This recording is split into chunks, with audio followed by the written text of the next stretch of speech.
Sanghar food and agricultural organization FAO अक़वाम मुत्तहिदा जी ग्रीन क्लाइमेट फंड GCF जे सहकार सां मौसमी तब्दीलीअ सां हम आहंग ज़राअत ऐं पाणी जे इंतज़ाम वारे मनसूबे तहत सिंध में ऑटोमेटिक वेदर स्टेशन्स AWS जो इफ़्तिताह कयो। इन मौक़े ते पाकिस्तान मेट्रोलॉजिकल डिपार्टमेंट PMD ऐं सिंध इरीगेशन डिपार्टमेंट SID जे विच में इन स्टेशन्स जे मैनेजमेंट लाइ ताउन जे ख़त ते सहियूं कई वयूं। इहे स्टेशनूं सांगड़ बदीन उमरकोट ज़िले में लॻाई पई वञनि, जेके हक़ीक़ी वक़्त में गर्मीपद, हवा जी रफ़्तार, बरसात, मिटीअ जी नमी ऐं ॿियनि अहम मौसमी ॼाण मुहैया कंदियूं। हीअ ॼाण न सिर्फ़ हुकूमती ऐं इल्मी इदारनि लाइ काराइती हूंदी पर आम हारियुनि लाइ बि इंतिहाई फ़ाइदेमंद साबित थींदी।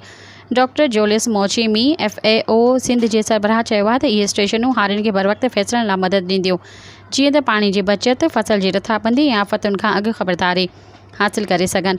मुनीर अहमद जमानी DG एग्रीकल्चर एक्सटेंशन चयो त इहा सहूलियत पाणी जे स्मार्ट इस्तेमाल सां फसलनि जी पैदावारी में बहितर आणींदी।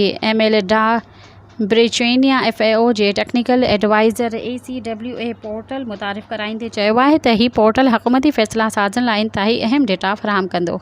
सब्सक्राइब कयो अवामी न्यूज़ HD खे ऐं ताज़ा तरीन ख़बरुनि लाइ ॾिसंदा रहो अवामी न्यूज़ HD।